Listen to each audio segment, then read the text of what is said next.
Oh, good morning there. Today we are about 100 feet below sea level at the Inn at Death Valley, and we give you a tour of this historical hotel.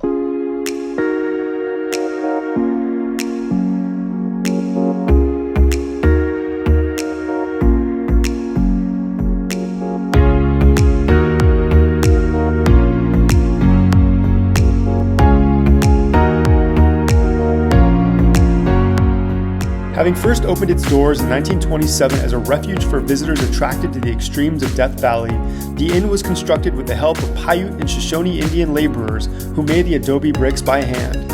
The Spanish stonemason Steve Estevez created the Moorish-influenced stonework. If you walk about a quarter mile down the hill from the inn, you will notice a stone monument standing on a low hill.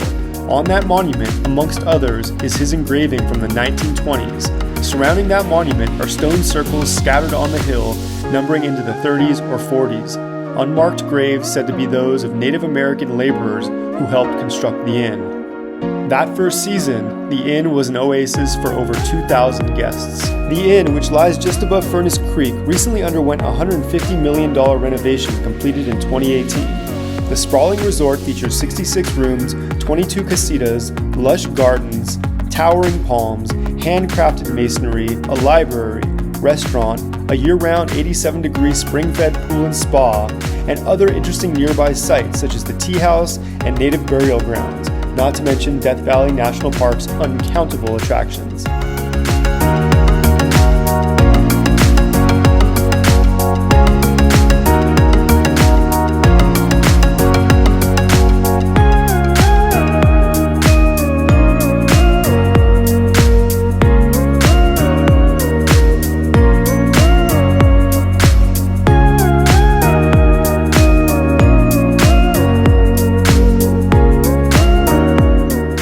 The artwork that adorns the walls throughout the inn is part of the Philip Anschutz collection, whose originals can be found at the Denver Museum of Western Art. This is Dean Cornwell's Gold Rush, produced in 1926, and hangs in the Gold Rush room downstairs. The last section to be built, the Oasis Room, was completed in 1937. Located underneath the main floor, it served as a lounge and Italian restaurant for many decades. The curved rock walls that adorn the former booths are made from colemanite, a crystalline derivative of borax, first discovered in 1884 and named after William Tell Coleman, the owner of the Harmony Borax Mine, where the mineral was first found. When the train that used to haul borax from Death Valley to the closest railroad depot in Mojave, California, stopped running in 1933, the trestles of ponderosa and white pine were used to make the beams and door frames that you see here. This mural in the Oasis Room, entitled Will He Make It?, was created by Bars Miller in 1938. Despite some fading and erosion, the image still stands as one of the hotel's most defining artistic features and invites visitors to imagine what this space might have looked like when the hotel ran in full swing in the 1930s.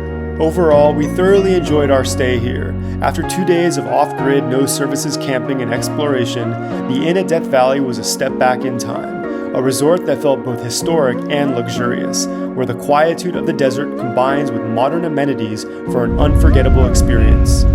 So the Inn at Death Valley is a AAA-rated 4-diamond resort that has seen Hollywood elite, the likes of Marlon Brando, John Wayne, James Cagney, and even the writer Ernest Hemingway.